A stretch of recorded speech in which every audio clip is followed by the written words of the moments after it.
Dr. Mitchell, welcome to the program. Well, thank you. I'm pleased to be here. Good. I've got a million questions, which probably are dumb. Everybody asks astronauts these questions, but I've got to do it because I've never heard the answers. Well, give me the first 100,000 or so. How did you get picked to be in the Apollo program? I guess that's a good place to begin. Well, I kind of made it my business from 1957 on, after Sputnik went up. I recognized that humans would probably be right behind robot spacecraft, and I wanted to go along, so I started working on it, on my credentials, in 1957, even before there were manned flight, much more than a dream. It took me 9 years, adding to my test pilot credentials, getting a PhD from MIT, and being involved in space development with the military. So it's sort of like you had a list, or you knew what the right stuff was going to be or was going to require, and you began fulfilling it. That's kind of right. I didn't quite exactly know, but I just kept adding credentials and qualifications and hoping that sooner or later they couldn't ignore me any longer, which turned out to be true by 1966. All right, well, most people today, because all of this occurred so long ago, have forgotten a lot about it. Mm-hmm. What reminded them about it all was Apollo 13. That's true. Of course. And would you say, to the best of your knowledge, that Apollo 13, minus a little bit of dramatic license, was fairly correct?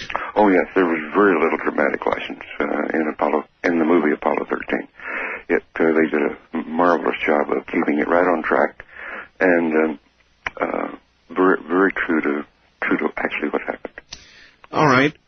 Bearing that in mind, and with a lot of people who've seen 13, the movie, going on 14 must have been a bit of a, even though I'm sure by then you were all locked into it and ready, still, in the back of your mind, with Apollo 13 just having occurred, you must have worried that a similar thing could have occurred. On the contrary, took the position, hey, we've really gone over the spacecraft with a fine-tooth comb. The likelihood of lightning striking twice in the same place is pretty small. At least it's nice consolation. Whether it's true or not, mathematically true is another matter, but it's a nice consolation. The main problem was don't screw up. We were under the gun to fly a good mission, and so to ourselves, don't mess up, do it right. I guess my simple little question was, when you got to the moon, when you got on the moon, was it fun? Fun? Oh, sure. Yeah, I mean, was there time in between everything you had to do to just, sort of feel the experience for yourself and have fun? No, there wasn't time. Any moment that you took to do that was very brief, stolen. The clock did not permit that time. But, of course, Alan Shepard took the time to hit a golf ball. Yes, he did. I took the time to throw a javelin further than his golf ball. And how far did your javelin go? Well, both of them went up there a few yards. If we hadn't been such cumbersome, tight pressure suits, we could have done a pretty respectable job of throwing things halfway around the moon. But those pressure suits were tight and stiff and difficult to work with. Was there any chance that, should you fall in one of those, you would catch it on a rock or jagged and tear it? There's a possibility. We were careful with regard to that, watched each other pretty cautiously, kept an eye on each other, worked the buddy system, and tried to make sure we didn't fall on anything really sharp. But it was a remote probability, but it was still there. If something like that had occurred, would it be automatically fatal, or would there have been time to do a quick patch job, assuming it wasn't a giant tear, and something you'd live through? We had ways to overcome small fissures or small holes in the suit, leaks in the suit. For short periods of time, we had a buddy system. We had a emergency oxygen supply that could hold up for very small leaks. Were it a massive tear, it'd be too difficult to manage. Did you ever have any concern, or did you give any thought to what would have occurred if the LEM had not been able to lift off from the moon? And I wonder how they could have handled that from a PR point of view at Houston. We had about 5 ways to back up the engine ignition and the start sequence. Fortunately, we didn't have to use any of them, but we had several different backups. The last of which was to run a jumper cable from the descent stage through the hatch into the ascent stage circuit breaker panel. What would happen when that cable went snaking out through the front door as we lifted off, but, but we never had to use that. So there wasn't much thought that anything tragic would Well, happen. there was a lot of thought, prior thought, creating backups for things that could go wrong. But once you've done that, you've done all you can do. We went to the moon and went to the moon and went to the moon, and now we haven't gone to the moon, and I'm one of them. Wonder about that. Why haven't we been back? Why haven't men been back? The public hasn't supported it financially. That's the reason we cut off the last 3 flights. Is the public started saying, "Ho hum, so what have you done for us today? Why go back to the moon?" Scientifically, there is plenty of reason to go back, and eventually we will. But we have to garner the public and political will and finances to do it. The Saturn V, that's what you rode on top of, isn't it? That was quite an incredible booster. How much thrust did that develop? A little over 7 million pounds, about 7.3 million pounds. 7.3 million pounds. It's hard to imagine what it's like sitting on top of a giant firecracker, isn't it? No. Yeah, I compare it to the vertical subway ride. Kind of shaking, rattling, and rolling as the gimbals move the vector around, and with acceleration, you're being pushed back in the seat ever more firmly until you reach first stage cutoff of a minute or so, about a minute and 20 seconds of the flight. How many Gs at that point? Not too many, a little over 4. The liftoff is relatively light. It's the emergency reentry that pushes you up to high G loads, potentially up to 16 and a half G. We practice that, and it's not a comfortable feeling to practice emergency aborts. What is human endurance for Gs, roughly? Depends on how you're taking it. Transverse Gs through the body, like we were taking it, you're going to start to black out above 16 if you sustain it too long. But you can take a jerk or short impulses higher than that. You may tear a few blood vessels, but you'll survive it. I don't really know what the absolute limit is. They tested that out in the White Sands back. Colonel Harold Stapp tested out in the White Sands back in the 60s with rocket sleds that they brought to a screeching halt up to 20 or 30 Gs, as I recall. Wow. And yeah, they sustained a bit of damage sometimes doing that. Was there any surprise for you on the moon? Was there anything you found on the moon that you didn't expect to find? Well, not along the lines you're talking about. The only big surprise was it was much more difficult to navigate than we thought, because it looks like a fairly smooth surface where we landed, relatively smooth, but it turns out the undulations of the crater impacts are like sand dunes, and they're much higher than you think they are.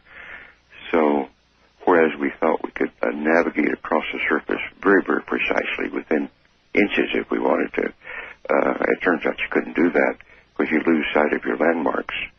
Just like walking through the desert with sand dunes, you come over one sand dune and lo and behold, there's another one, and you can't quite see what's over the next one.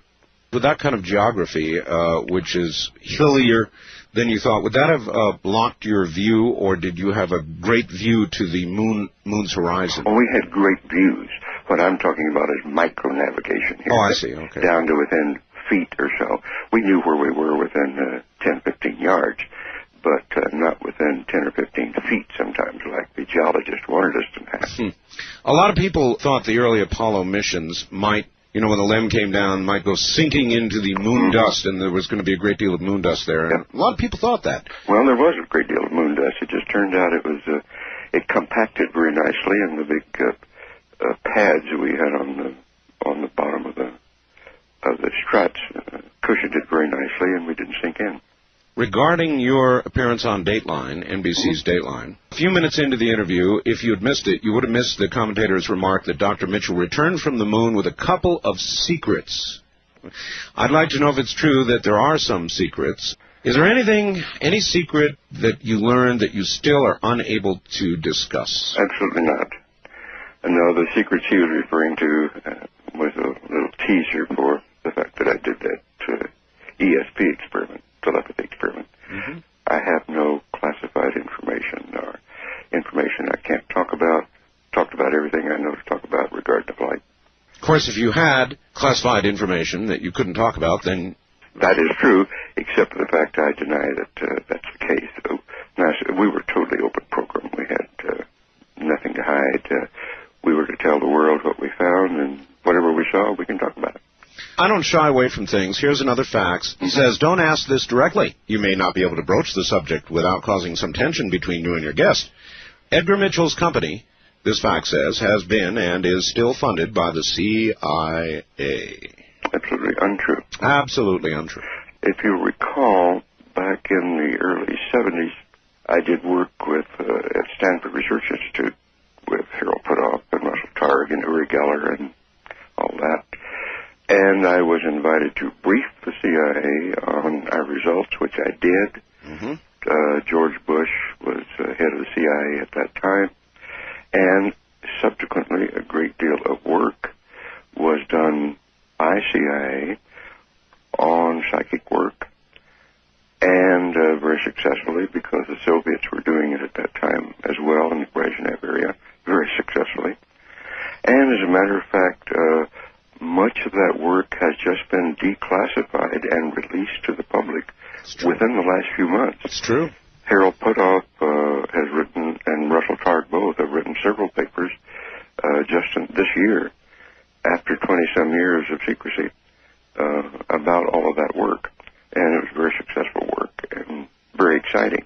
But as far as funding my company and any of my efforts, no, I've never had one penny of CIA funding. Okay. You did conduct an ESP experiment. It is now known. What were the results of that experiment? What did you do? Well, the standard sort of test that had been done in the laboratory by J.B. Ryan and other people for 30 years or more, I just simply conducted it in that environment. And I can only quote the results statistically because that's the way it was set up. The probability that chance could have produced our results was 1 in 3,000. 1 in 3,000. So it was statistically a significant test.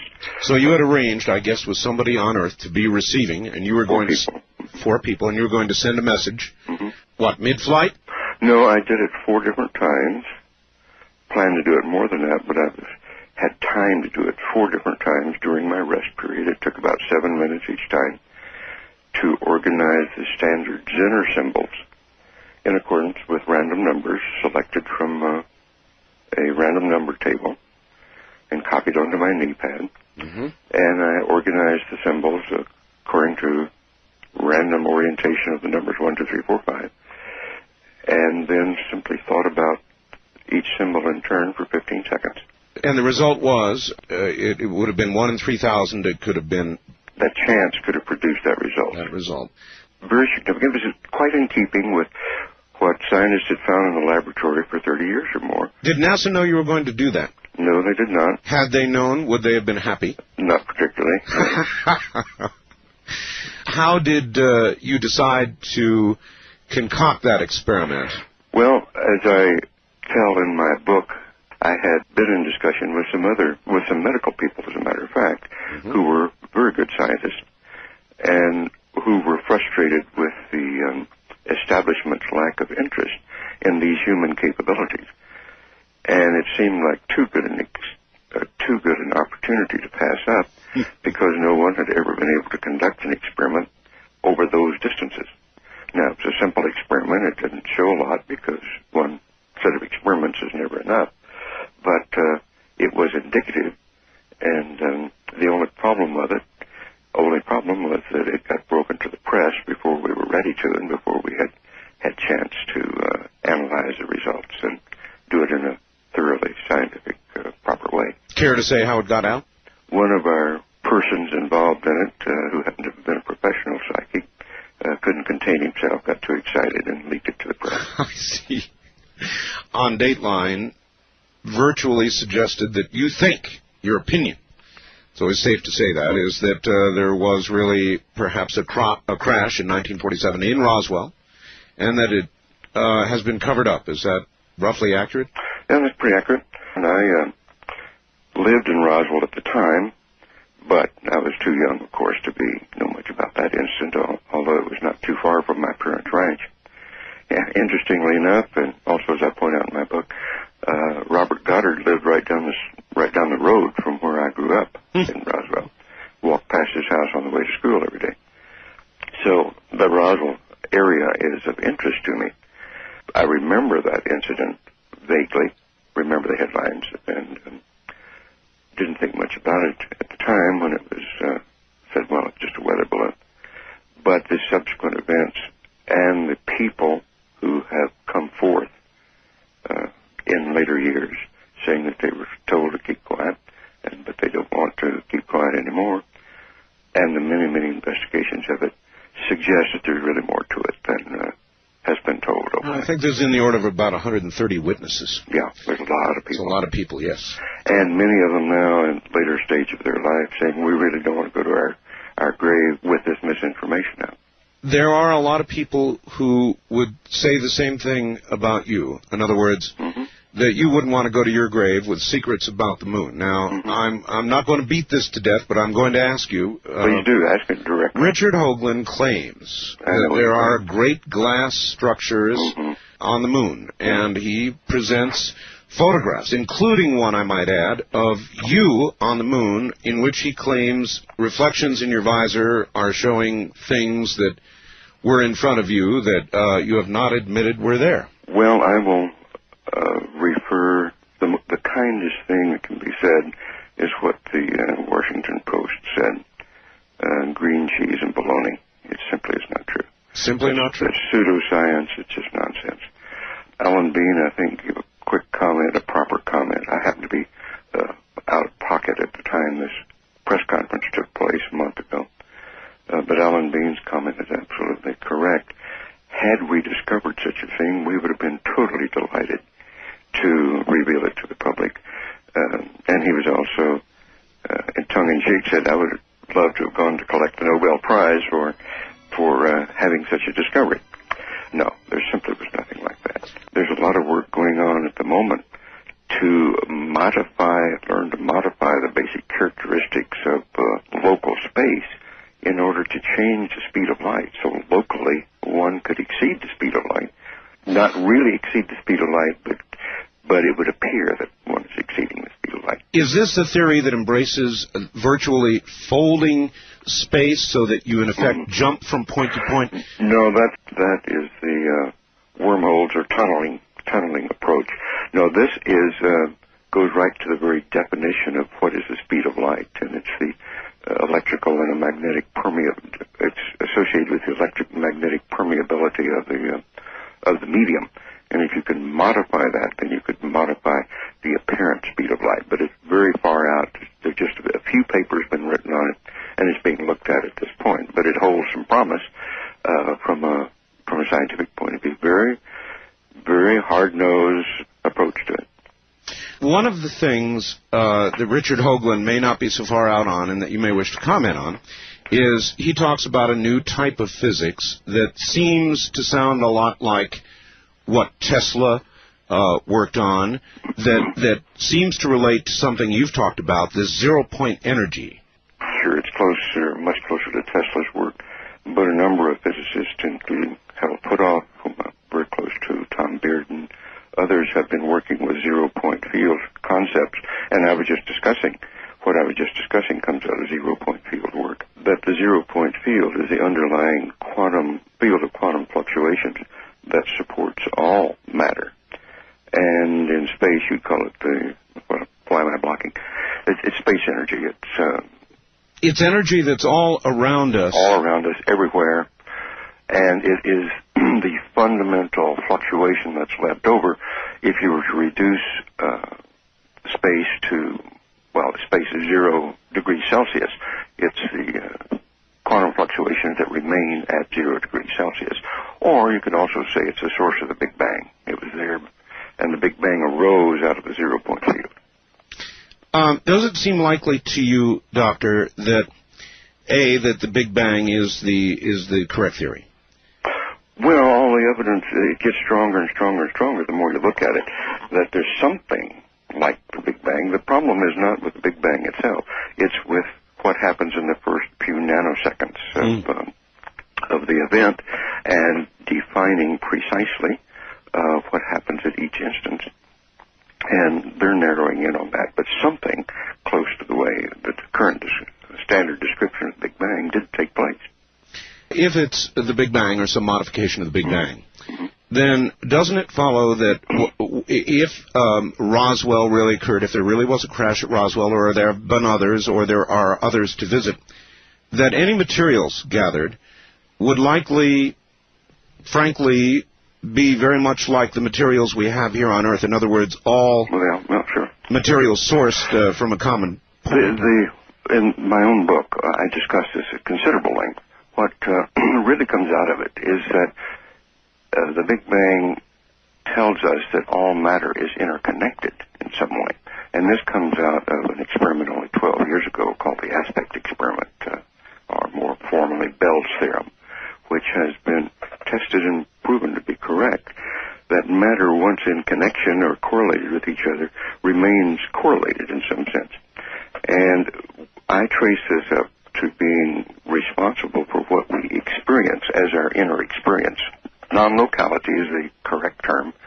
And we experience our ESP, our intuition, our creativity, as a result of that very fundamental physical relationship that exists in nature. And it's always existed in nature, and it's responsible for us having our inner experience the way we have them. Mm-hmm. Going to space, going to the moon, was it at some level a very spiritual experience? And this was what got all of this going, as far as I'm concerned.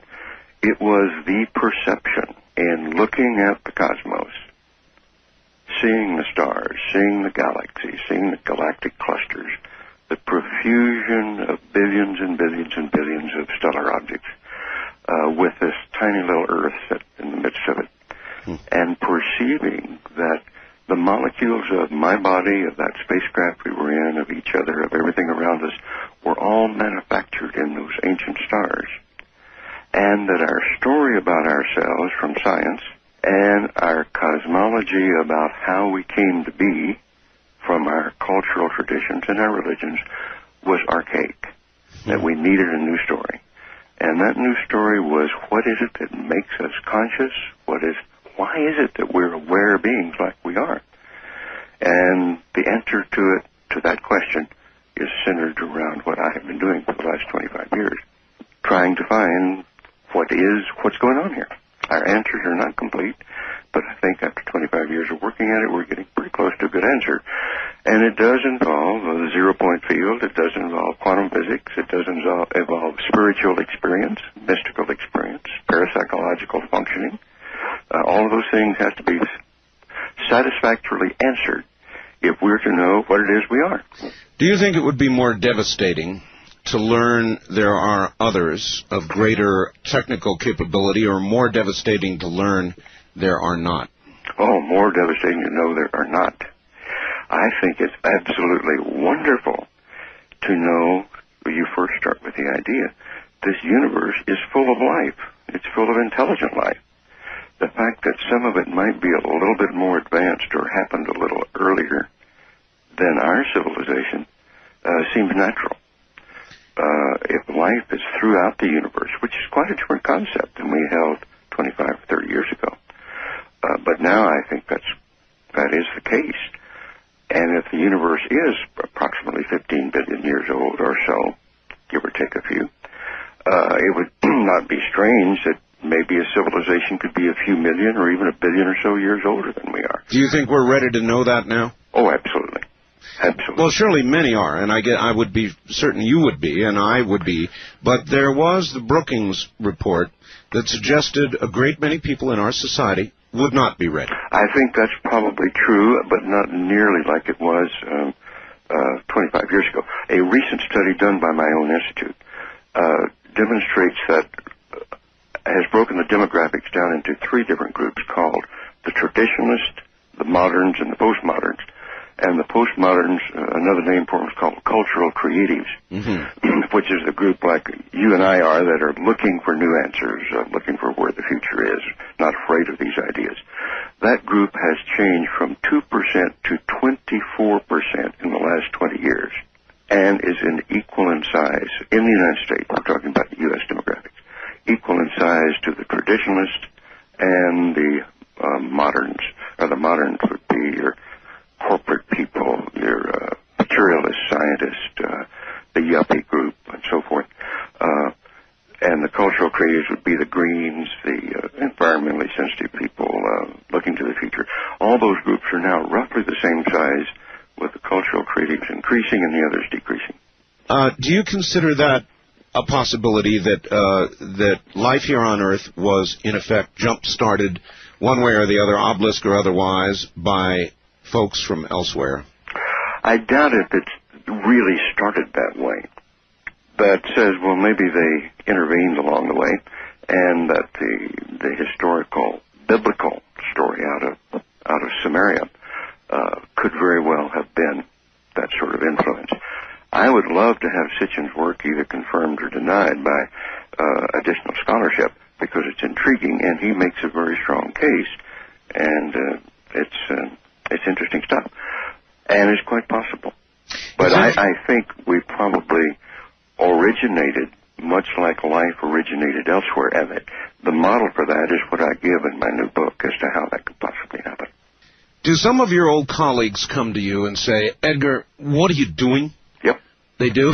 Fact is, they did right after the experiment in space. That many of them came in, closed the door, looked around nervously, and said, tell me about it. And it's been happening for 20-some years.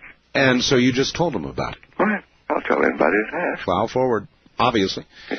There are places to go beyond belief. That, Doctor, was what Neil Armstrong said, and that part of the line, to those who can remove one of truth's protective layers, seems awfully suggestive. Mm-hmm. Yeah, we do have the way we organize information in our mind-brain, we have a way of protecting ourselves from shocking ideas. And if we want to be ultra cautious, we just let shocking new ideas kind of float over our heads and we don't buy into them. Yes. And that's one of nature's ways, all right. All right, this is something people have always asked. A lot of the film and video that was taken on the moon, a lot of the film and video that's been taken in space, for that matter, never seems, according to my faxer from Memphis, to show stars. And people have always wondered why. It shows the blackness of space, but you never see the stars. Any thoughts? Sure, that's because if you squeeze the shutter down in order so that you get some definition of the thing you're looking at, you have excluded the starlight, which is much fainter. But if you were to focus away from the sun and away from reflective light, open the shutter up, you won't see the stars. It's absolutely true. Same thing is true on the lunar surface. If you look through our lunar surface telescope from the lunar module, you saw stars very, very nicely. But on the lunar surface, if you look out, you should see stars, but the reflective light is bright enough that your eye shutter squeezes down, your eyeball squeezes down, you don't see them unless you're very well shielded. And certainly on your camera, if you're going to catch the definition on the surface, you've got to close the shutter and you exclude the stars. Were there many worries, Doctor, that something the size of, a pebble or even a grain of sand would impact a spacecraft at high velocity? And that was all. That was all part of the computation of how thick the spacecraft was and so forth. And sure, during periods of high sunspot activity, we shouldn't be in space, not because of meteor particles, but because of the radiation. High energy that could penetrate and damage our bodies. And there's always a possibility that a high-velocity particle could fracture a spacecraft cabin, sure. A very low probability. All right, and let me see if I can bring Richard on the air as well. from New York City, I think. Isn't that where you are, Richard? Well, overlooking New York City. Overlooking New York City, all right. Welcome to the program. You're both on the air. And what I thought I would do before we even begin is to try to get you two fellows to agree to one thing. I've had some recent guests on the air who have suggested, and it has been suggested for a very long time, that we never went to the moon. Never went at all. Whole thing was done on a Hollywood stage. Would you both agree that's poppycock? Yeah, I think this is it. I think I can agree that's poppycock. I think I can agree, too. All right, so we start on a point of agreement. Otherwise, what I'd like to do is let this be fairly freewheeling and let you two have what... Doctor, you did receive the photographs Richard sent, correct? Yes, I received the computer disc. I have run them through my computer and want to hear Richard describe what he has there. All right. Richard? Well, I'd like to hear what Ed has to say about what we saw and sent. I'd like to know what we're looking for. I will make the statement that I saw no unusual artifacts, unnatural artifacts, and so if Richard thinks that there's evidence that they're there, I need to know what he considers that evidence. All right, those photographs are on my worldwide web page, and a lot of people have them, so they can sit out there and look at them as Richard describes what you should be seeing or what he thinks is there. Richard? Okay. First of all, Ed, it's nice to talk to you. Yeah, it has been some time. No, it hasn't been quite 25 years, but it's been a long time. The last time I saw you was with Carol Rosin, as a matter of fact. We were at the same event in New York here about 7 or 8 years ago or less, with talking about the pyramids. On Mars, you mean? Big pardon? No, On Mars? talking about the pyramid. I'm trying to even think of the producer's name.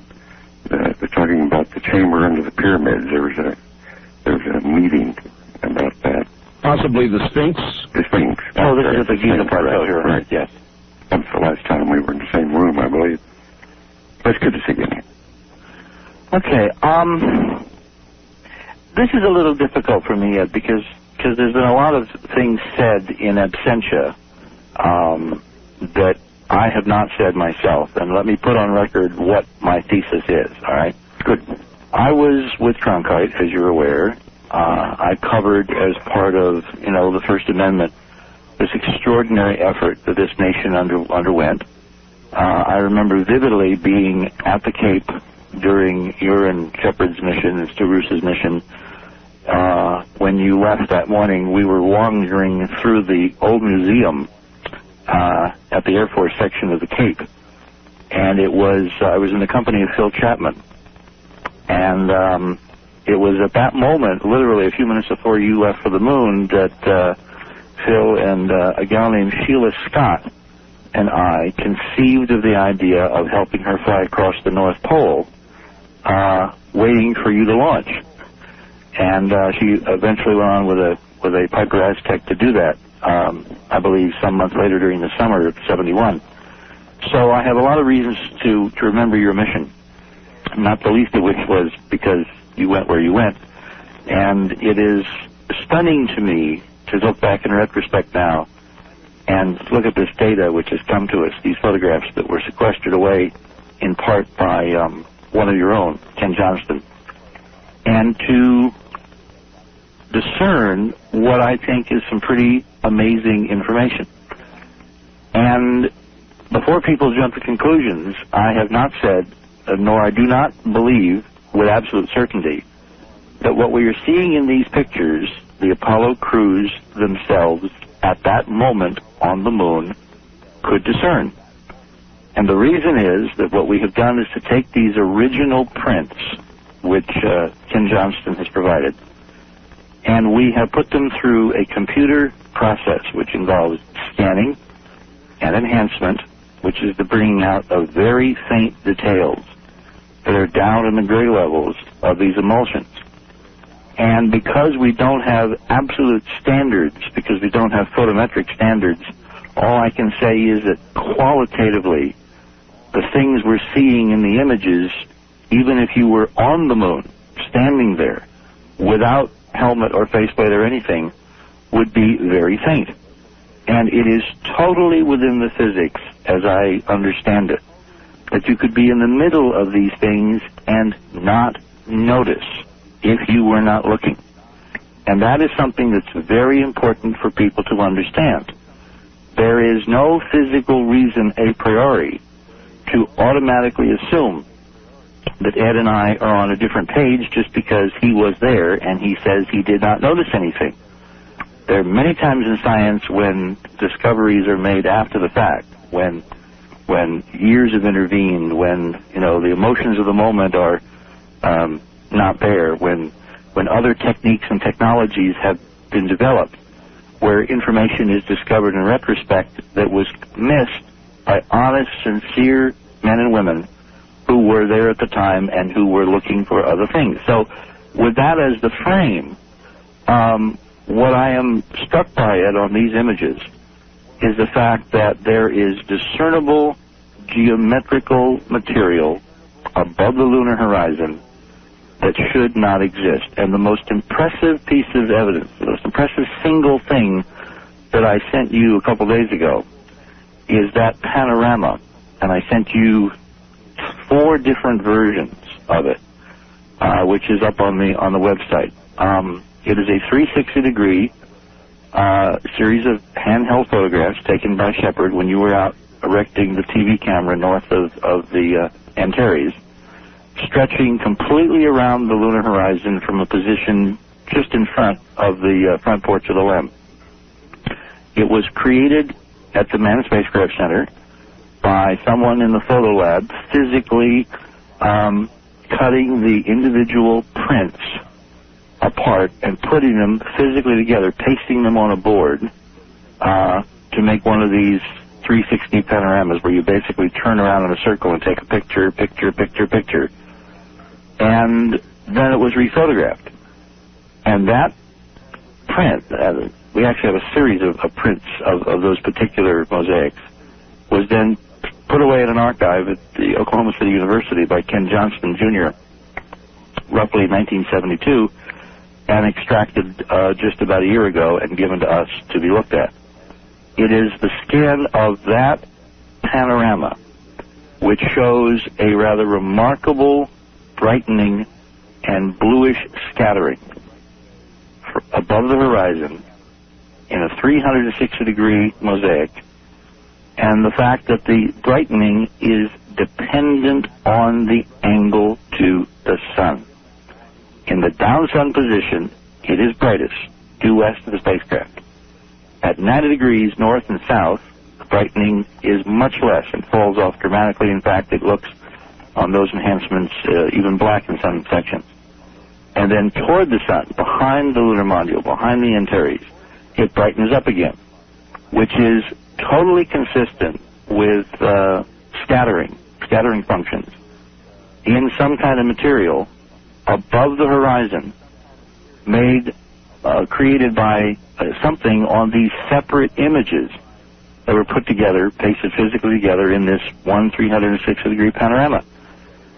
And without actually having the original photographs to examine, it's difficult, I know, to come to any absolute conclusion, but I'm just curious, as a physicist, Ed, how, apart from, scattering in a lab, you can explain the function of the scattering on that panorama, and more important, the geometry of the detail within the scattering above the horizon.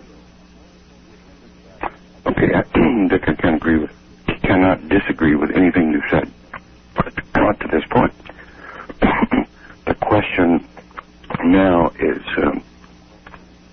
in looking at those pictures, just exactly what is it you think is there, and what is its configuration?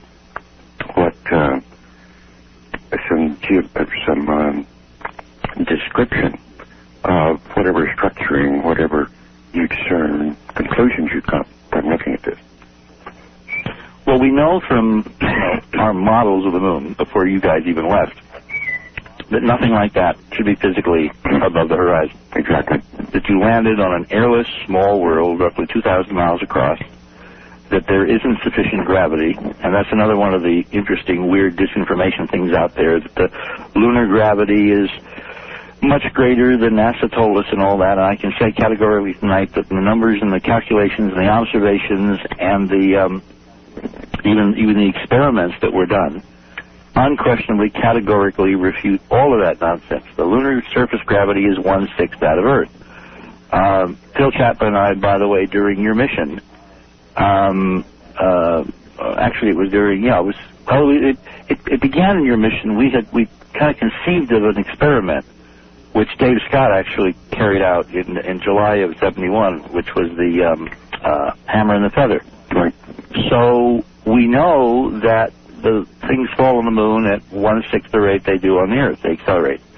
There are some wonderful live TV sequences where the collection bags, I'm thinking on one sequence during Apollo 17, where the collection bags of the rocks is swinging like a pendulum from the lather of the limb. And there are other ways of measuring lunar gravity. So we know the physics. We know the physics of the moon. We know that it's 1/6 G. Therefore, any atmosphere that it ever had, according to the Genes theory, left billions of years ago. So it should be absolutely airless. So if we're seeing scattering above the horizon and geometric scattering, we're forced to the conclusion that it's one of two things. It's either an artifact in the camera in terms of sun reflections within the lens itself, or it was introduced in the laboratory, in Dick Underwood's laboratory on Earth when the photos were made, or it's real structure above the moon photographed by you and Shepard. And the art form, the science here, is to discern which of those three alternatives is the correct alternative. Okay. Where, if it is above the surface, as you're proposing, let me add one more thing. It also, in this model, has to be a long distance away from the camera. When you're looking parallel to the horizon, you're basically looking tangent to the moon, straight out. On Earth, we notice from our experience, and most of us, Ed, we're not where you were, so we have to look at the terrestrial experience. We know that at sunset and sunrise, the sun looks distorted, and the moon looks distorted when it rises, because you're looking through a long air path, a lot of air. Roughly, I think about 600 miles is the tangent path before you get out into space where there is no air. That's why moonrises and sunrises are distorted. That's why you have interesting effects at sunrise and sunset that you don't have at high noon. You're looking through a lot of air. Totally agree. On the moon, if we're looking through very, very, very, very, very ancient, deteriorated, battered, and meteor-eroded glass, which is the model here. I say domes, people think salad bowls. It's much more ragged and deteriorated than that. Then the best chance of seeing that kind of structure would be horizontally, where you're looking through a long path length of a lot of stuff accumulating light scattering over many, many, many miles before the ray gets out into space where there is no stuff. Okay, if you say a long distance away, let me be very clear. What do you mean by a long distance? Are you talking several lunar module radii, or several hundreds of meters? Or what dimension, what relative dimension are you speaking of? Oh, I think we're talking miles here, and tens of miles. Fairtech, who is one of our architects, who has coordinated measurements of the surface photography with the orbital photography from other missions, and I've restricted our discussion per your request to only Apollo 14 tonight, so I haven't provided you with other correlating data from other missions. Okay. So he was able to do this, and he comes up with tens of miles away from the spacecraft and tens of miles thickness, which gives us a very small optical depth over a very long path length. Okay, now we're pinning it down here so we know we're in agreement with what we're talking about. Then you're suggesting that there are the remnants of a structure that is surrounding that area, is that correct? That is miles away. And miles away. And miles away. And And does it, at some point, touch the lunar surface, or are we still talking about something in the lunar, quote, atmosphere, the lunar environment that's above the surface? No, it touches the lunar surface, and if you look in the photograph, 9301C or CC, I remember how I coded these. Yeah. That's the close-up of you putting up the camera. Yep. It's a companion to one of the frames in the mosaic. It's not the same frame as the mosaic. It was taken a few seconds earlier or later. We don't know which. Mm-hmm. If you look at the inset, that rectangular inset, yep, I see it. You will, in front of me now, but right. You will see a series of dark, lighter, and in the model denser, slanted structure impacting the horizon to the north of the lamp, coming down at the horizon. And it appears that this slanted buttress-like geometry is indicative of how this stuff reaches the surface. Well, but that is miles away, according to our numbers and physics calculations. Shouldn't this be visible in quite a number of these photographs? Yeah, of course, depending upon the exposure and. Now, when you say the number, you mean the number that I sent you, or the number? Well, any number of photographs. Yes, it should. And if it's a dome of some sort, I mean, that's what comes to mind as I hear your description here. Think Bucky Fuller. Okay. Think shattered Bucky Fuller. All right. Somehow we had to get inside of it. That's right. How did we possibly get inside of it? Well, I presume that it's got tremendous amounts of holes, and you safely came down through, a pretty open structure. In other words, the reason that this is apparent at all is when you look parallel to the horizon, you're looking a long way away, tens of miles, and the optical depth gets sufficient where you can see it. All right, gentlemen, I've got to break in here. We've got a break at the bottom of the hour. Everybody take a deep breath, and we'll be right back. My guests, Richard C. Hoagland and Dr. Edgar Mitchell, the Apollo 14 astronaut. Back in a moment. This is CBC. Now, back to Richard C. Hoagland near New York and Dr. Edgar Mitchell in Florida. Gentlemen, you're back on the air. Okay, this is Ed.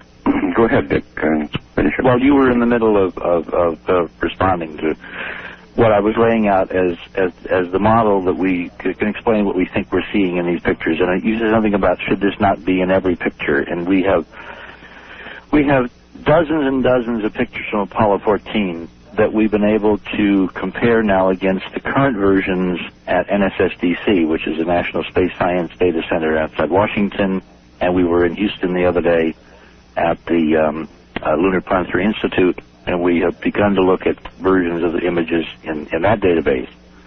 And I can say that some of the same things that we are seeing in Ken Johnston's 30-year-old frames, we are seeing on the modern version of the same frame, particularly 9301. And when I put out numbers, these are actual NASA official frame numbers in the archive, not the NASA headquarters numbers, but the Johnston numbers out of Johnston Space Center. Yeah, I can't relate to those. I don't have all of those numbers. I have okay, well, the NASA numbers. Your mission let me ask this question. Which types of photos are you comparing with? It's really only the originals here that are vital. Yeah, these are the color prints that were made from the reversal film that all of you took to the moon during all the missions. All the color film was a transparency reversal film. It was equivalent to Ektachrome X, ASA 64. And the original transparencies, when the film was brought home and developed in Houston in the lab there by Underwood and his guys, this was then a slide, a 70-millimeter slide in essence. And then from those slides, internegatives were produced.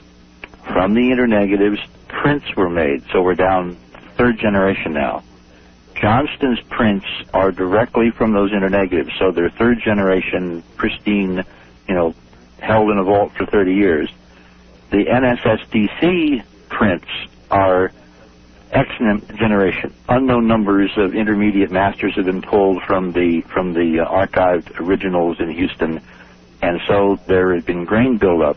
But what's really remarkable, Ed, is that the same general features on this one photo we've had time to look at and compare, 9301, are there on both sets of prints separated by 30 years. And on the second set of prints that we got from Bobby Tice at NSSDC on my way down about a month ago to a meeting with Sarah McClendon, he literally sat in the parking lot to hand me these photos. And when we got back here a week later, we compared them, you know, from the originals that Johnson had given me and from the copy that Tice had given me that's 30 years younger, and the same general features above the horizon north of you putting up the TV camera are present on both sets of images. Well, that is reaffirming to me that we're looking at physics and not something that we're doing in the computer or something that crept in the lab in one batch. You know, it's kind of checking that you want to do to make sure you're looking at science. I can't agree with that. I agree that it is the physics of something. I'm not quite sure it's the physics of the moon. What would be far more telling if we're looking at a physical object, that virtually every photograph taken with every camera in a particular direction of that object would show it. And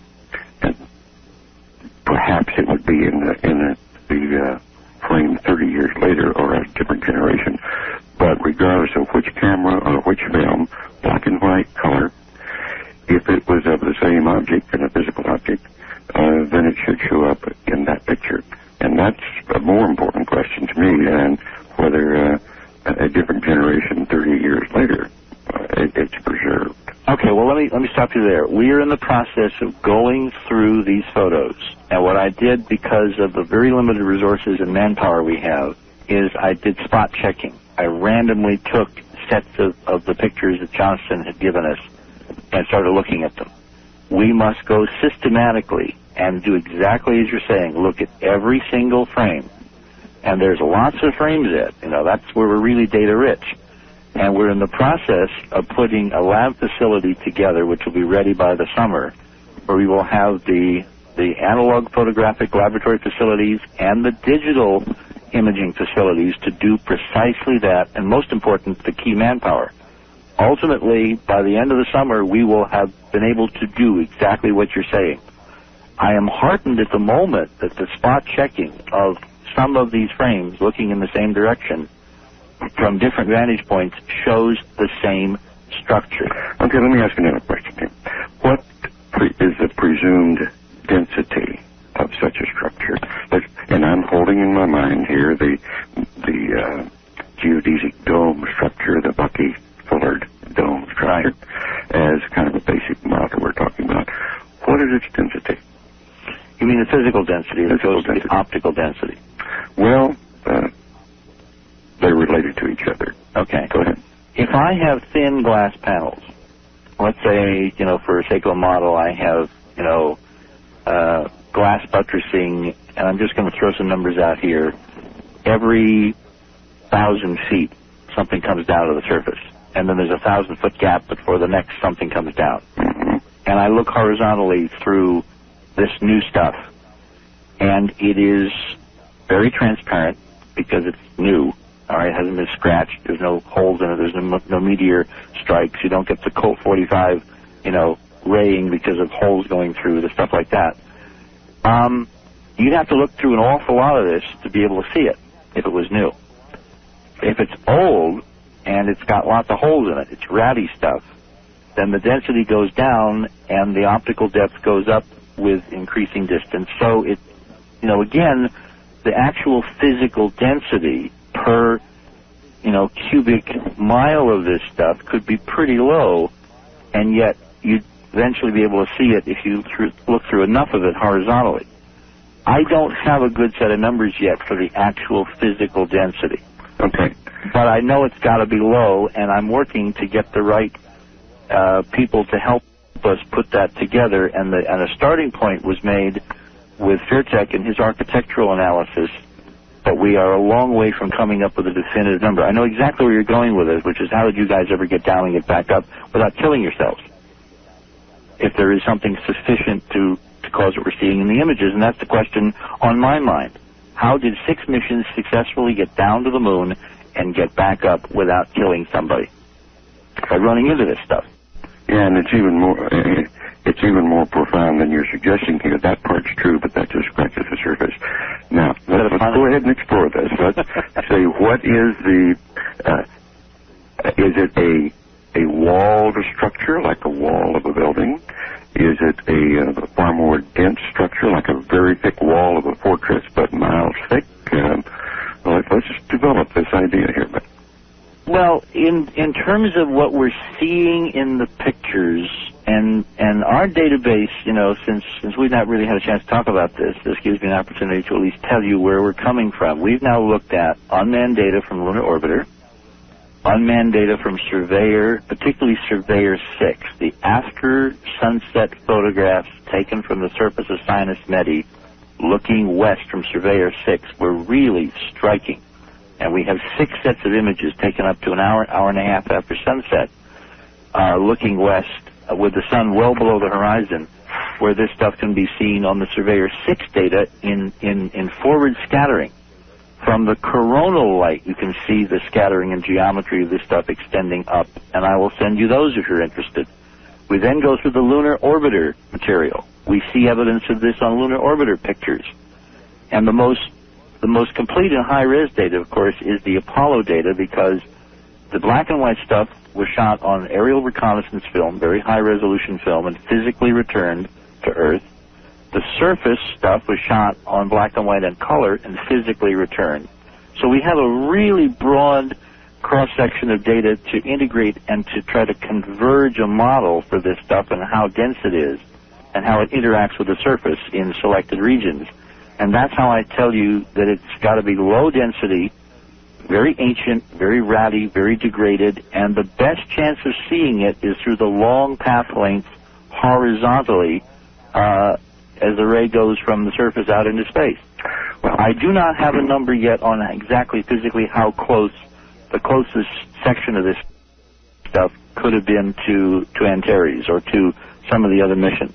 But it's miles away. It's not feet or hundreds of feet. It's miles away, which is why there's this window, given that you guys were wearing these gold helmets which filter out ultraviolet light, this really important window that we might have sent. The funny thing to me, Ed, is that we might have sent 6 sets of men there, and they didn't even notice what was there. Yeah, you're starting to really press the credibility issue now, Richard. Well, the alternative you're drawing conclusions that are not necessarily warranted. Well, you know what the alternative is. Let's just stick with data. Let's just stick with what we have without drawing conclusions. And at the moment, what you're suggesting is physical structure of some sort that looks very transparent, and even old and ratty. That's kind of an assumption. How do we know it's old and ratty? That doesn't quite fit here. At least it's dense, or not too dense. It transmits light. Apparently, you're trying to say that if we run into it with a spacecraft or with our bodies, we don't notice it, but light comes through it. No, I didn't say that. No, what I said was that it has to be of very low density so that the odds against running into it were very low. Otherwise, you guys wouldn't have survived. In other words, you did not sound like about molecular density, a very low molecular density, which means that it's more gaseous than it is filled. No, you're not listening to what I'm saying. I'm saying that it's physical hard glass, okay, but that if you did a number density, so many grams per cubic mile, there's so little of it left that you have to look through a long path length to see it, and the odds of physically contacting it, because there's so little left, is very small, particularly if you have any pre-knowledge of where the stuff is and how to come down through the holes. And the question, are you assuming that we have that pre-knowledge? What you're describing is far more commensurate or close to the density of a molecular gas than it is to a physical hard structure. you're getting down to densities here that have to be very, very thin.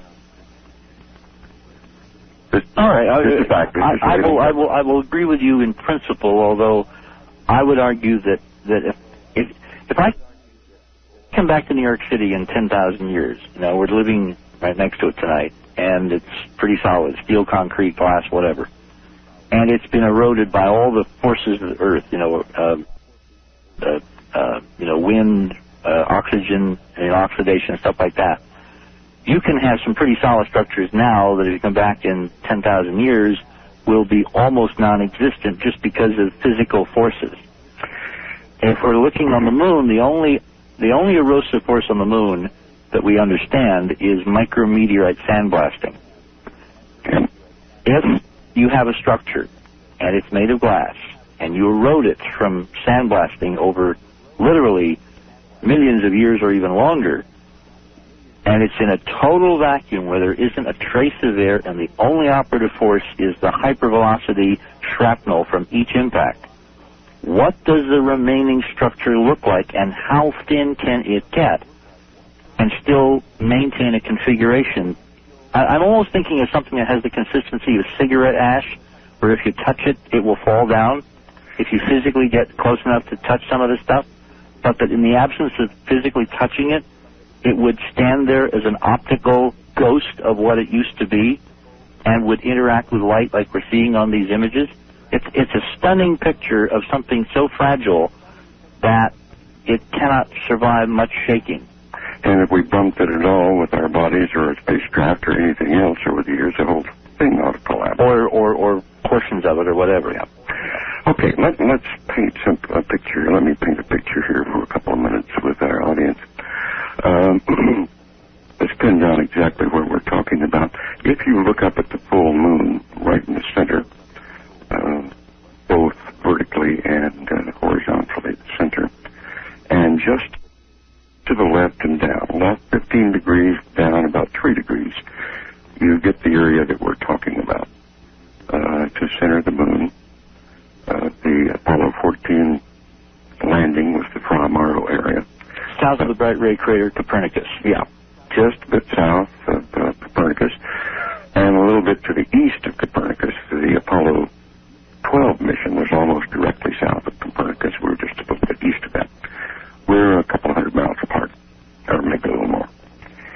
The immediate location of Apollo 14, let's picture this. Picture a strip about a mile or a mile and a half running east to west, slightly tilted northeast to southwest, about a mile and a half long and maybe 100 yards wide.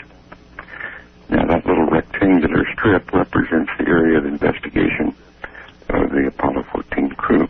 The area of the physical investigation. The area of physical investigation. Well, let me stop you there. If I take a picture horizontally looking north or west or east, that ray can go for tens or even 100 miles before it encounters space. Yeah, absolutely. And what we're looking at may be so thin in terms of density that the stuff we're seeing, Ed, could be tens of miles away from you, and you had no hope of ever physically walking up to it and putting your glove on it. That's consistent with these surface pictures, which is why I was so excited when Johnston gave them to us and we found what appears to be on them.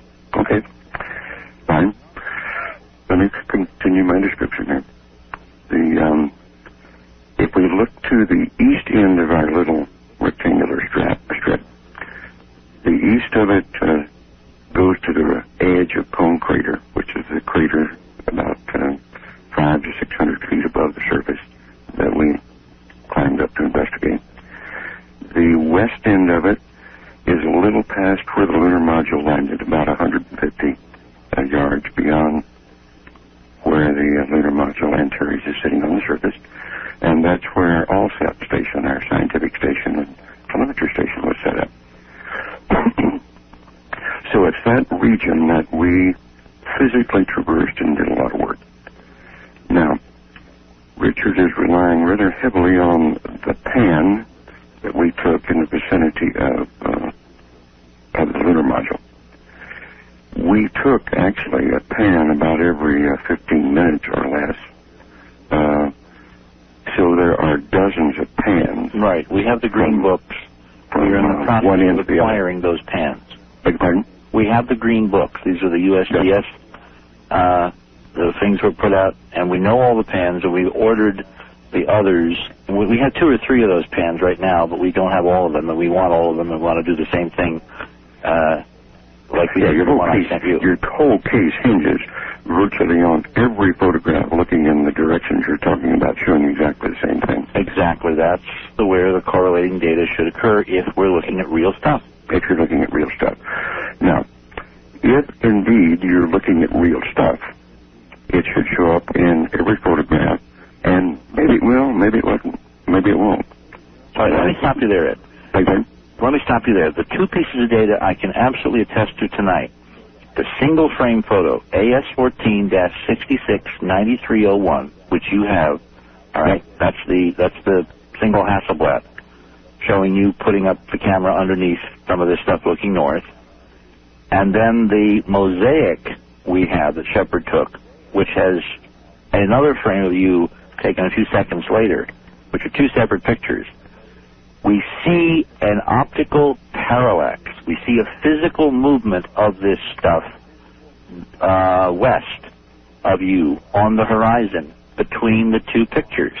Shepard stepped back. He took that picture right at the base of the ladder. Then he stepped back a few feet and began this mosaic.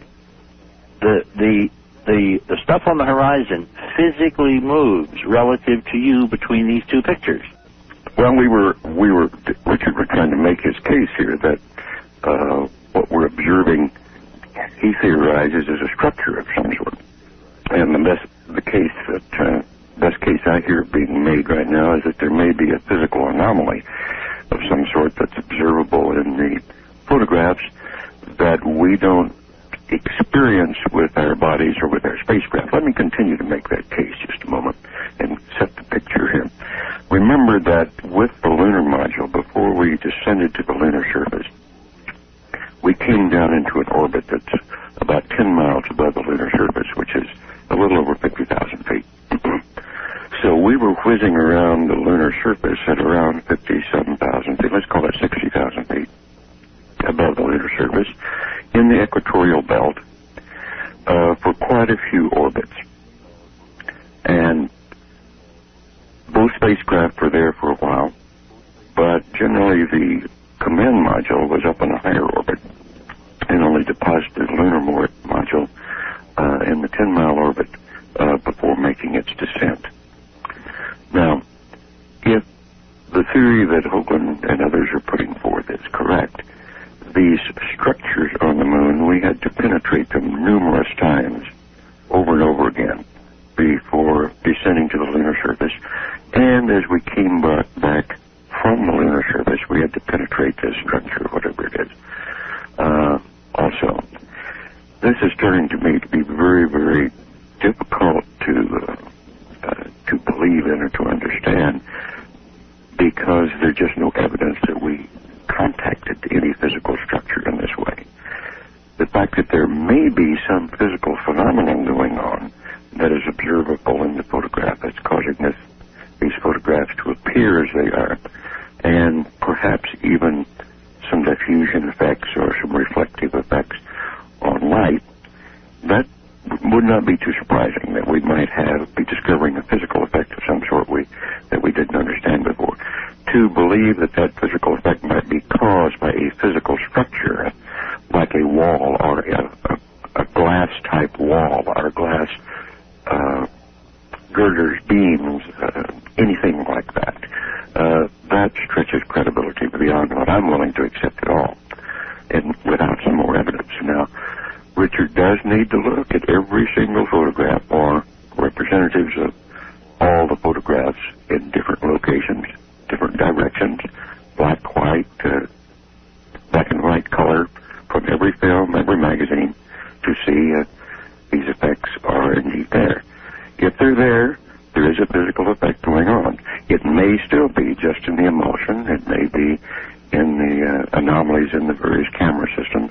All of that could be isolated. That's what good science is all about. But I think we're stretching the point enormously to suggest that there are physical structures on the moon, suspended above the moon, covering the moon like a geodesic dome, since that's the model we're using, that are not observed through the physical interaction of our spacecraft, our bodies, and so forth, but are observable due to photographic anomalies. So, all right. May I say something? There are a couple of assumptions in your description, Ed, that were not in my description. One is the altitude. We don't know for sure what the altitude of this proposed dome structure is. The Parasithian altitude, or the paralune of the command lunar module combination, when they brought you down to that orbit, was about 50,000 feet. You're right. So that's 10 miles roughly. So let's presume that the top parts of this are lower than that. That's consistent with vertex analysis and some other geometry.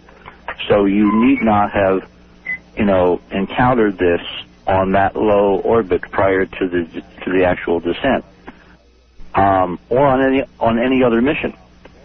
When you say no physical effects, there are a wide variety of other observations from the Apollo missions which are now consistent with this model, the most intriguing of which being the seismic data. Beginning on Apollo 11 and really getting, in stride on Apollo 12, the ALSEP seismometers, the lunar science packages that were left behind on the moon, powered by these radioisotope thermoelectric generators that lasted for years until NASA arbitrarily turned them all off back in 1978, they sent miles and miles and miles of data, and I had long discussions prior to the missions as science advisor to Cronkite and to CBS with Gary Latham, who was the PI out of Columbia, regarding the seismic data he expected from these seismometers at the various landing sites across the surface of the moon. And the major anomaly that was detected immediately on 11 and discounted because it was so bizarre, and then encountered again on the Apollo 12 mission with that seismometer, and continued through the rest of the missions, which carried seismometers, which you left, was this remarkable ringing effect, where the moon, when it was struck by either meteors or meteorites or spent rocket stages, the S-4B from the launch was used as a kind of an impactor on many missions. Mm-hmm. The impact would generate ringing like a bell for hours and hours in the lunar seismic data. Okay. And I have literally stacks of papers from the lunar science conferences. Okay, but go ahead and tie that in, why that is consistent with the structure, though. Because if we're looking at a glass trestle-like material, if we're looking at glass structure, which has a very low Q, it resonates and transmits sound very efficiently, then that would be consistent with what we're seeing in the seismic data. The other thing that's interesting is the wait. You're pushing that too far, Richard. Let's let our audience know that most any solid structure is going to ring to a certain extent. That what it means is that the sound is not being attenuated, or the wave is not being attenuated, that it's continuing to reverberate through the structure itself. Yep. So any structure, it doesn't have to be consistent with your dome above the surface theory. Any structure. Well, no, it is within the moon itself, by it, but it is consistent with it. And the thing that makes the lunar data so anomalous. Wait a minute. You're misleading here. Let's keep our data separate. The ringing is consistent with many, many other properties of the moon also, not just a structure above the surface. Well, it's consistent with proposed models, but the models were created to explain the data. It's like Yes, fine, but let's not push our data too far, which is what I accuse you of doing here. On the Earth, when you have seismic impacts, I had lots of discussions with Latham on this, you have a very short time before the Earth crust attenuates the wave and the ringing goes away. Yep. The major anomaly on the moon is struck by some kind of impacting object, meteor, rocket stage, whatever. The lunar module ascent stages were used to probe this. When they were deorbited from Houston, as you guys were coming home, and what was instantly apparent is that the moon seismically is radically different than the Earth and rings, regardless of what hits it, for hours and hours and hours. Okay, and the moon also has no liquid on it to speak of. It's a very, very tiny core. It's virtually a solid substance. Yep, and the explanation, the conventional explanation was that you have this regolith, this mass of debris going down hundreds of meters, if not maybe a kilometer, which without water in a vacuum did not provide the attenuation that you get on Earth, and so the seismic waves, the sound waves, the ringing would persist. Okay. I can show you other geology papers, including one from up here at Columbia from a colleague of Latham's, who basically said in his paper, and I've got the paper, that one other explanation is a high-quality ceramic. Now, that's one whisker away from saying glass. And unfortunately, he's no longer with us. He died back in the 60s. That is not even germane. The point is, any sort of more dense substance on the moon is more likely to cause ringing. You are talking about structure above the moon, which, yes, it may be consistent. Yep. Well, there are other details. But that isn't the issue. There are other details. That's misleading. In the seismic data, there were patterns observed to this ringing. The seismometers had an X, Y, and Z axis sensor. It could detect motion up and down, left and right, and back and forth.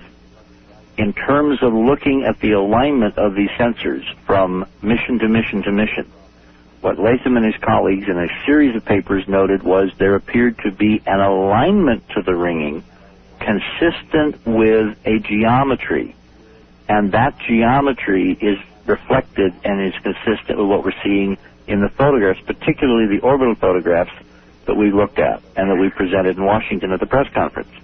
Now, this is all preliminary. I'm not saying this is conclusive. I'm saying that you're looking for other evidence. And you're really misleading when you are pushing it in this direction. Consistency is one thing, but claiming that something above the surface is what is affecting this is really pushing your data down the limit. I said it's consistent with. Okay, let's go on to something else, because we're all right, let me raise a third point, all right? Back in the 1960s, beginning in 66, when the lunar orbiters were put into orbit, Mueller and who was the other guy at JPL? The Mascon guy. Do you remember him? I don't remember the name. No. Okay, there were two scientists who were looking at the tracking data from the unmanned lunar orbiter before Apollo. Yep. And they noted that there were these funny residuals in the Doppler tracking data, meaning the spacecraft was speeding up and slowing down, wobbling in a funny fashion. And the consensus was that there were mass concentrations, mascons, right, under the Maria, yep, that were affecting the gravity field and thereby affecting the motion of spacecraft orbiting close to the moon. What's really interesting, Ed, is that if we replace the mascon model with a shattered lunar dome model over the Maria, we get the same effect. And what's really striking, and I'm going to bring in another mission, Apollo 10, and I'm going to send you the video, all right, which we showed to a group of engineers in Houston just a few days ago, and blew their minds. We have a piece of film shot by Apollo 10 of Earthrise over Mare Smythe, which is on the far edge of the moon.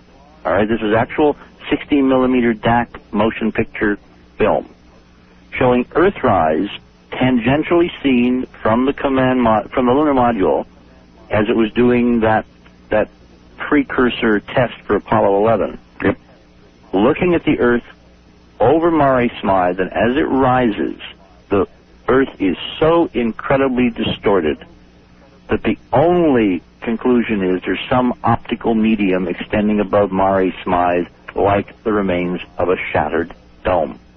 And I will send you this, and I want you to go through it frame by frame by frame, because what happens with the DAC cameras is they would turn them off. You would turn them off in the windows, and the film would run down through inertia for several more frames, in effect increasing the exposure length. At the end of the rundown, when the film is going through the gate very slowly, and the effective exposure is 10 times longer than for the normal framing rate, you can actually physically see the remains of the dome structure on these frames.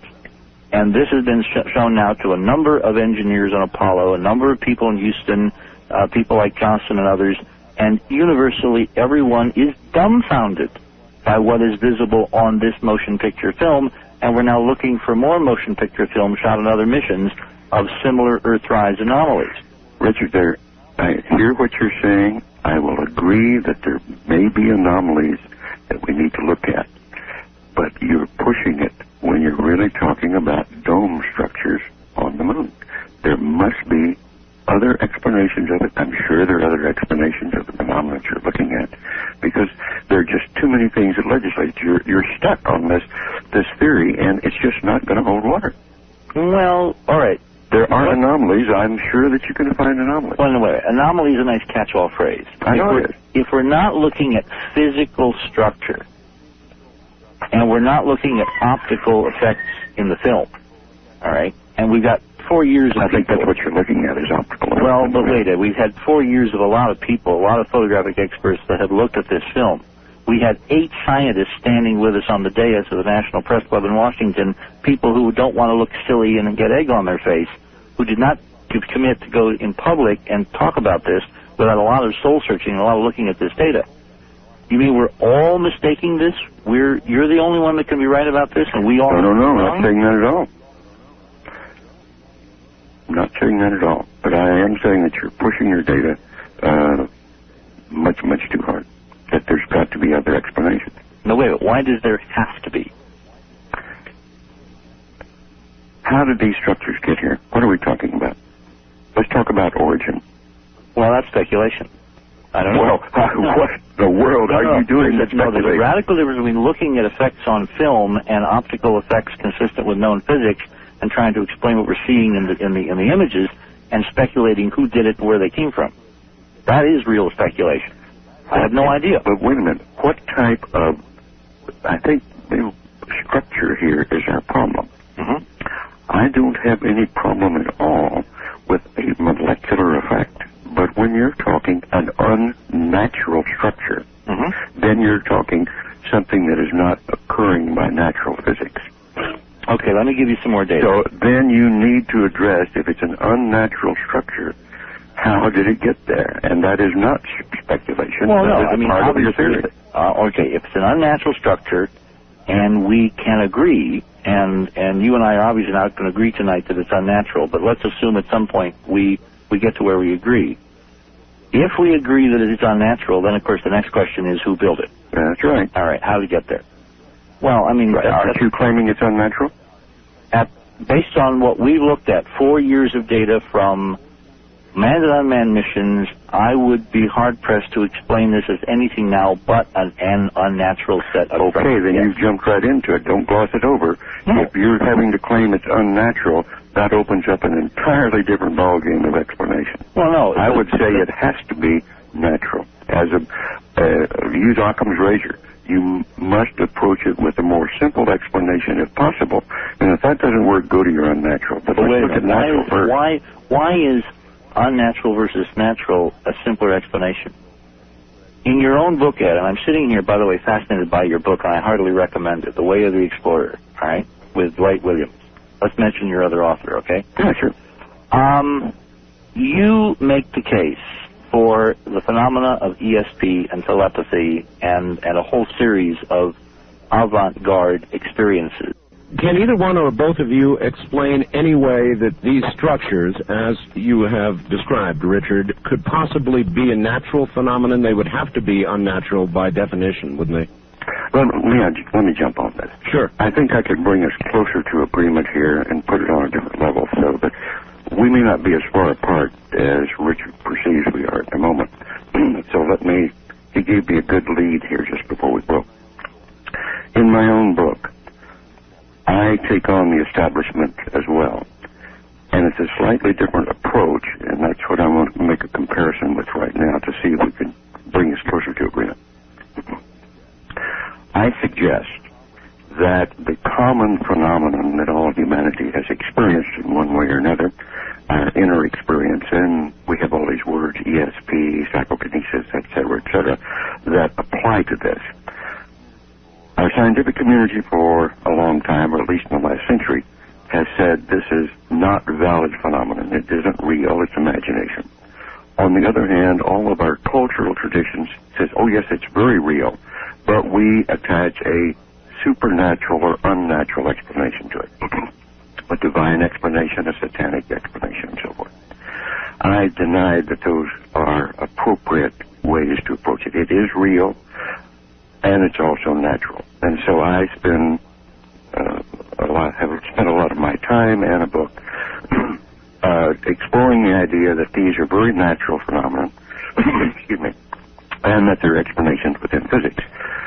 It turns out that the physics of the last couple of decades, centered around non-locality, does offer some very, very nice explanations for how all of this can come together in a natural model of how the universe functions.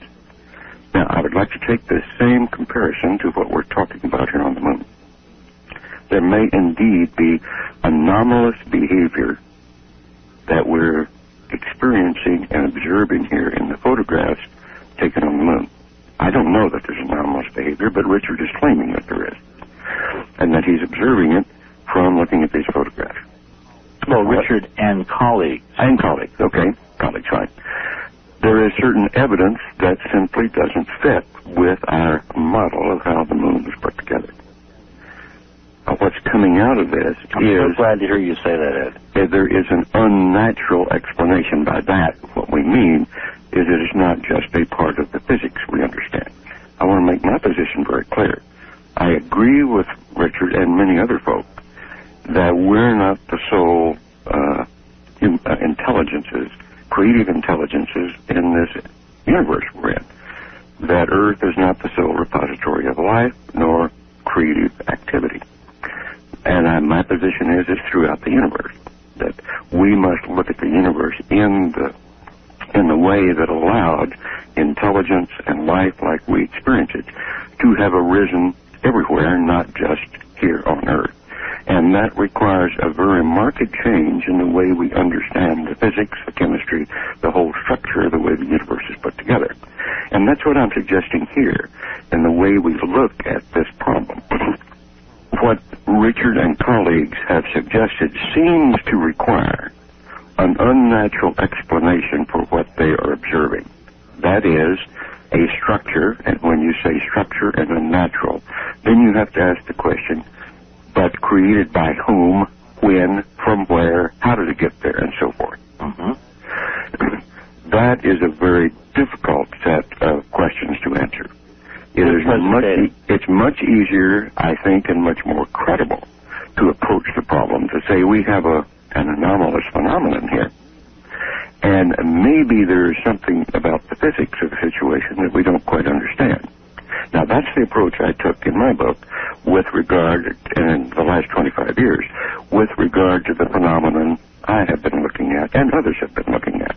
And I think we have discovered in the mechanism of non-locality, which interpreted other ways says that the universe is interconnected, and that part of Newtonian classical physics was not correct, that you can get explanations through quantum physics and non-locality that satisfy the situation.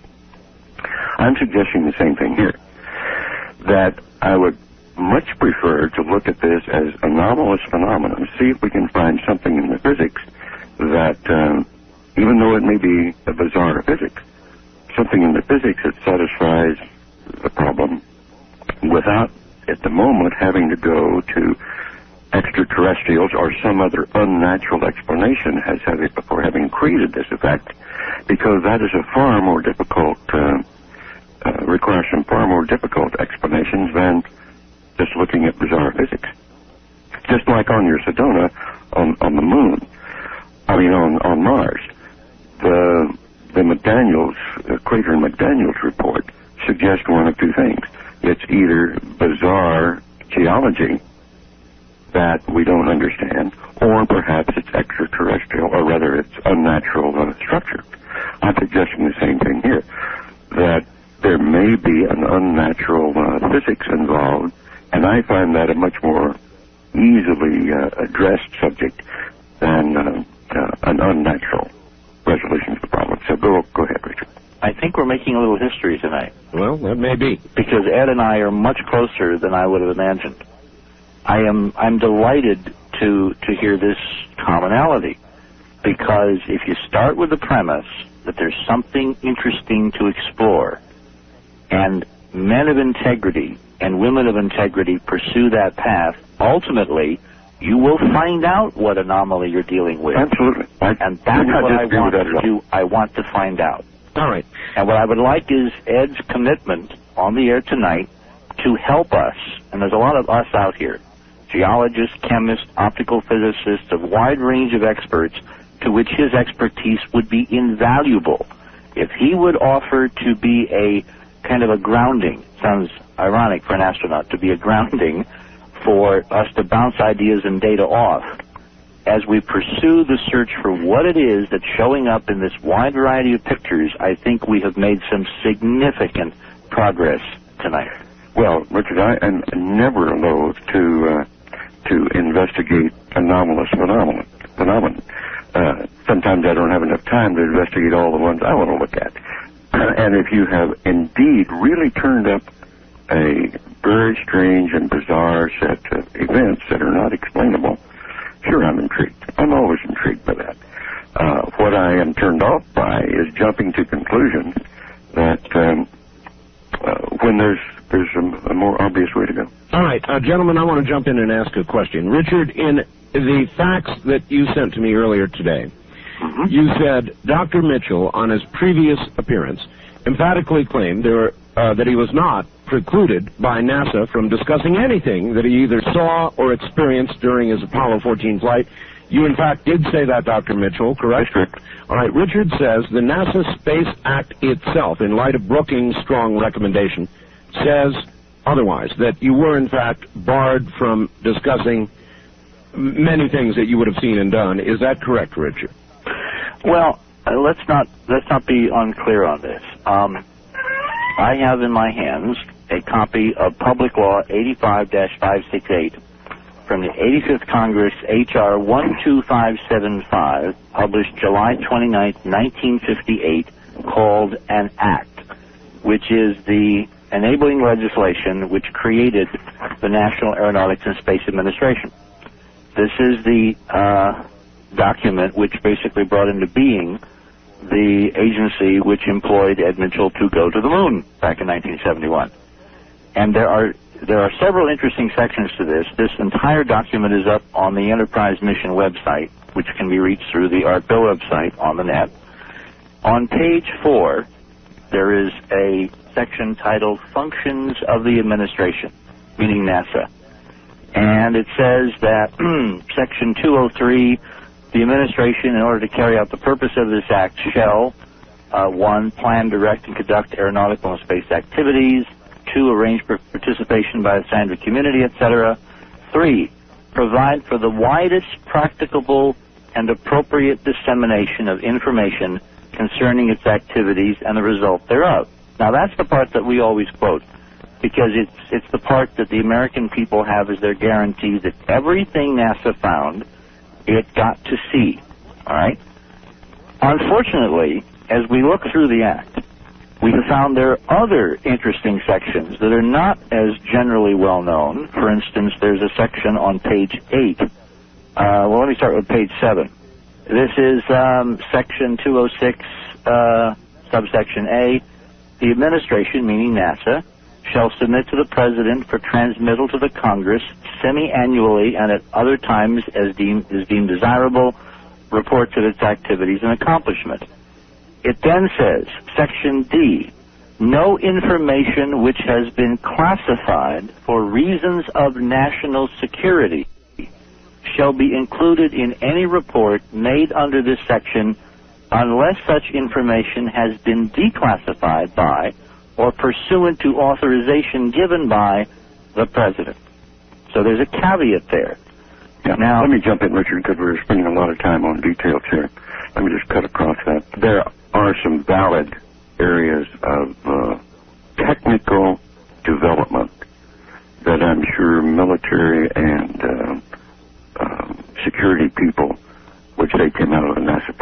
and large, those are very, very limited, but I could think of some. For example, the development of computer technologies was certainly not released to all nations of the world, and it was classified in some way. But we're talking about discovery here. What is really the issue of going to the moon and the data that we recovered? Scientific data, in this sense, was not classified. We were not under any restriction on what we reported. Yes, there was a time delay between the live voice circuit and what went out on the air. I think most of that was designed to keep four-letter words, because sometimes we spoke a little gruffly. Four-letter words from getting out without censorship. But the content of what we were reporting, the content of what we were doing, was not in any way classified. We were not briefed on anything concerning classification. It was not even discussed about extraterrestrial. Good Lord, we would have loved to have been able to discuss something about that, or have had something to discuss. It simply wasn't there. Technical information having to do with national security, military operations, the sophistication of our equipment, yes, there might have been some classified stuff, but by and large in NASA, there was very little. Let me make another couple of points here from the Act. Further down on this page 8, relating to security, Section 304, and this again is on the website for those who want to read it. The administrators shall establish such security requirements, restrictions, and safeguards as he deems necessary. Notice the assumption that it's always going to be a he, 1958, all right? As he deems necessary in the interest of the national security. Ed, we have a document, we have a study from Brookings that was commissioned in 59 and was delivered to the Congress in 61, which we call the Brookings Report, which is a several hundred-page document with a section related specifically to the implications of NASA's confirmation of extraterrestrial intelligence, either by means of radio or artifacts. And they claim that you might find them, NASA might find them, someday from the perspective of 59 on the Moon, Mars, or Venus. There then is another section of Brookings related to the recommendation the consideration be given to withholding such a discovery from the American people for reason of fear of social dislocation or social disturbance. Well, that may be true, Richard. I don't have any problem with the fact that it's written in a record. What I'm saying is that the Act itself provides in law the mechanism for the administrator for whom you work, for whom you sign documents, all right, to restrict dissemination of this information if it ever came to pass. Now, the problem I'm having is that, you know, we're all lawful individuals. We all presume we operate under the law. If this, in fact, was a reality, then sitting on the radio this morning, you could not, in conscience with what you had signed, admit to the presence of remarkable anomalies there in consonance with the administrator's classification, if that ever came to pass. Stretching it way out of context, let's say that at the time that was done, it was undoubtedly considered a prudent policy to write such a thing into effect. In practice, what has happened, however, is that I know of no administrator since that time who have really considered, as far as operating as crews and people on the job doing it, had utterly no effect on us whatsoever. All right, there's one final And I have signed nothing that suggests that I am aware of that or that I am required to be circumspect in what I say. It simply doesn't exist. Okay, that is a bit of theoretical structure dating back 40 years that has virtually no practical bearing on what we're talking about. I am quoting from the law, the enabling legislation. That's enabling. On page 11, in section I, it says, the administration, meaning NASA, shall be considered a defense agency of the United States. Now, we always operated on the assumption. When I was with CBS, I absolutely would have sworn on a stack of Bibles and Korans, that NASA was the civilian agency for space exploration in the government of the United States.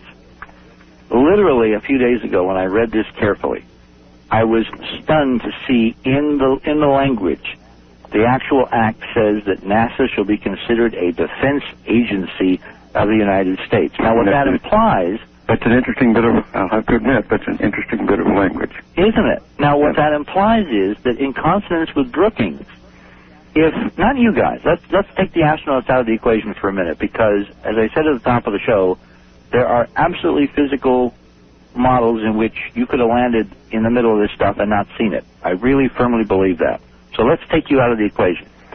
If there were people in NASA who knew there were interesting things there, and they were specifically looking for further information, and the landing sites were chosen so they could get it, maybe without your knowledge, from the films, from the seismic data, whatever.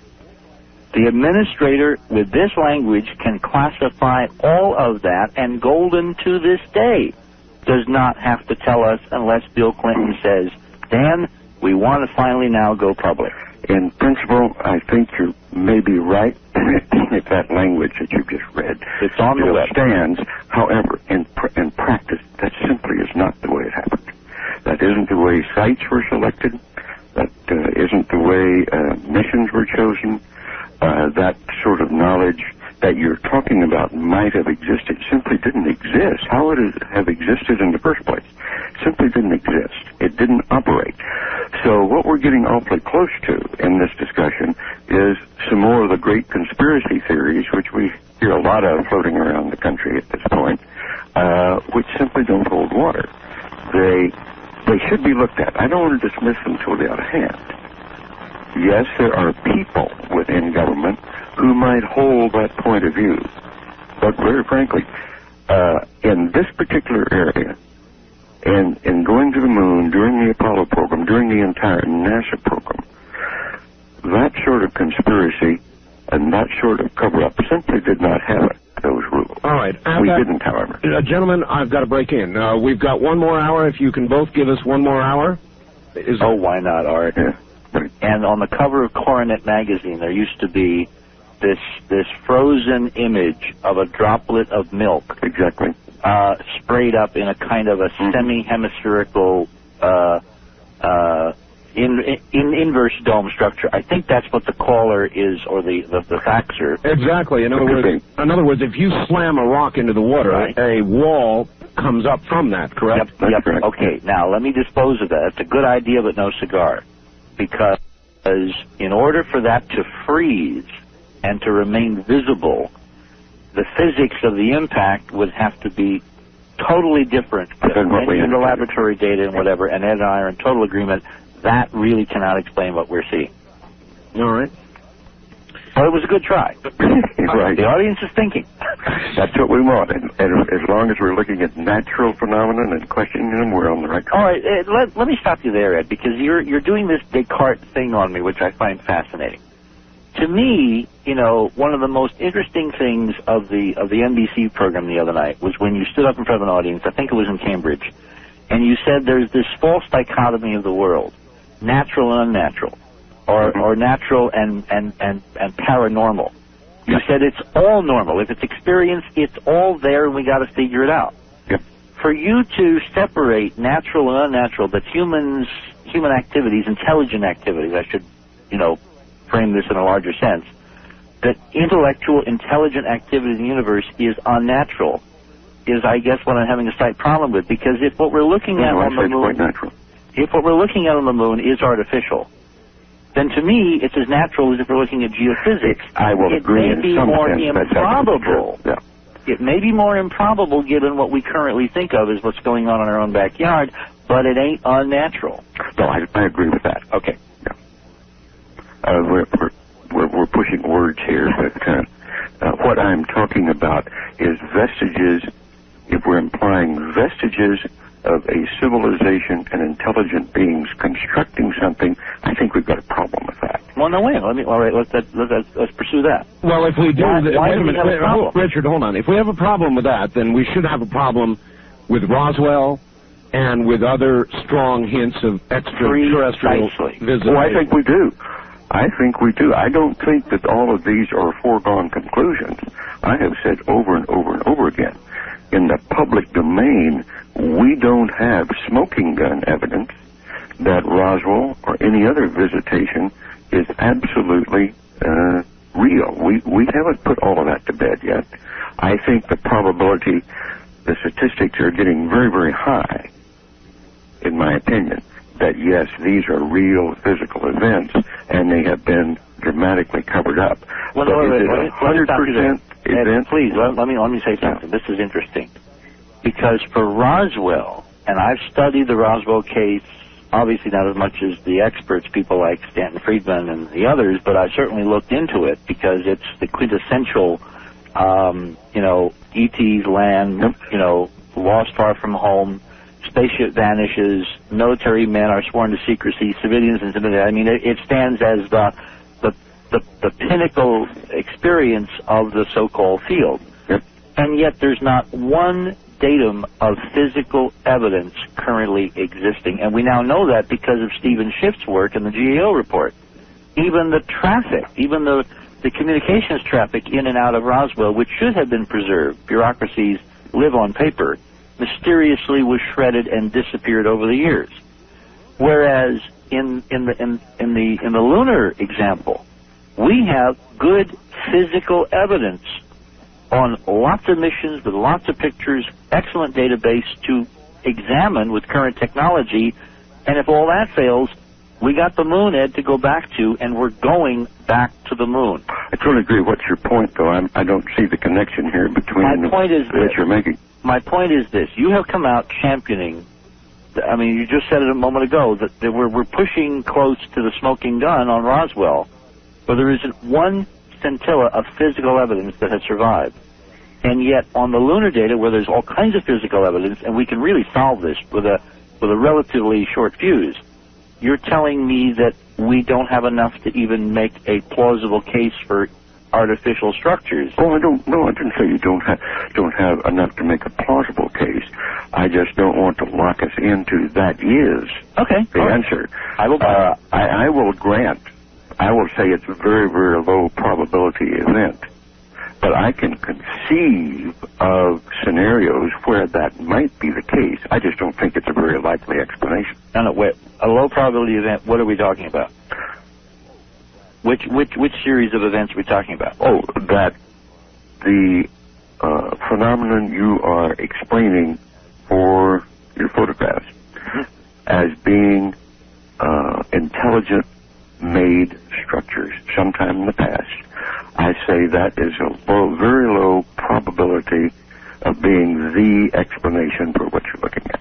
All right, let me jump in. If Roswell is likely, and Gordon Cooper, who went on Paranormal Borderline in this last week and described an incident at Edwards Air Force Base where a saucer came down while a military film crew was filming, extended landing gear, landed, the film crew went toward it, continuing to film this event.